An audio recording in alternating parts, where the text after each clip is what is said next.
Bonjour, je m'appelle Yves Gaetcheni, je suis le responsable du pôle hébergement Data Center chez Empreinte Digital,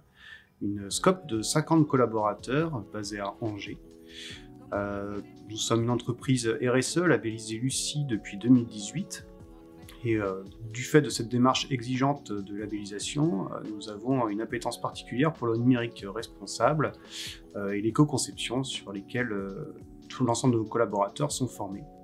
De façon connexe, j'anime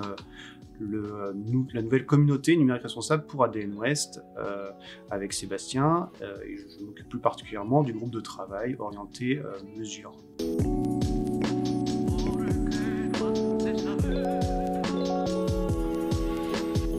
Nous avons la chance chez Empreinte Digital de déjà pratiquer le télétravail depuis plusieurs années. Une bonne partie de nos collaborateurs, environ 50%, travaillent environ 2 jours par semaine. Le plus urgent, bien que nous ayons anticipé un petit peu la crise, a été de commander et de fournir à l'ensemble des collaborateurs des écrans ou des ordinateurs portables supplémentaires de façon à pouvoir travailler de façon confortable chez eux. Par contre, concernant les outils collaboratifs, nous avions déjà en place Mattermost, par exemple, un logiciel de chat qui nous permettait, qui était déjà au cœur en fait, de nos processus métiers, des outils de ticketing comme Redmine ou un outil type Trello, Kanban, Wecan. Alors bien sûr, nous privilégions toujours du logiciel libre pour pouvoir maîtriser l'ensemble dans nos infrastructures, mais étant une entreprise du secteur, finalement, la transition n'a pas été trop complexe d'un point de vue purement numérique et l'accent le plus important en termes d'efforts s'est porté sur les aspects humains de cette transition.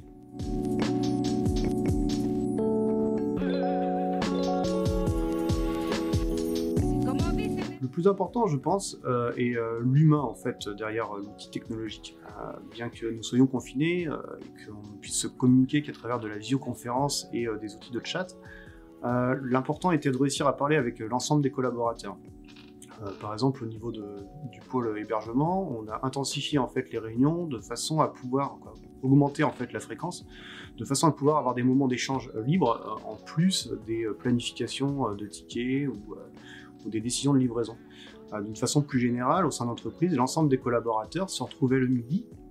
dans une salle de visioconférence basée sur BigBloButton avec un tableau blanc sur lequel nous réalisions des dessins collaboratifs relativement assez humoristiques, suivant un peu l'actualité. Ça permet de créer des moments un peu privilégiés avec l'ensemble des collaborateurs. Après, il était bien sûr à charge de tous les managers de n'oublier personne et éventuellement de prendre le temps d'avoir un entretien téléphonique avec chacun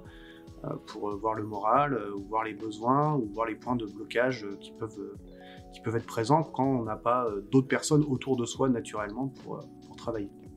Le deuxième point d'attention, je dirais, est lié à la sécurité. L'actualité l'a montré récemment, beaucoup de systèmes d'information d'État ou des hôpitaux ou de grosses entreprises ont été touchés par des hackers qui ont profité en fait de ce télétravail aussi pour s'infiltrer plus simplement dans les systèmes d'information, exploitant les erreurs humaines, des fraudes diverses et variées par mail, par exemple, pour rentrer donc, dans les systèmes et les corrompre. Je pense que pour un DSI, le plus important à l'heure actuelle est de bien veiller à avoir une infrastructure sécurisée, bien voir les points d'entrée entre ses utilisateurs situés chez eux et son système d'information, et surtout bien éduquer les utilisateurs aux bonnes pratiques de méfiance par défaut de réception d'emails ou de logiciels malveillants.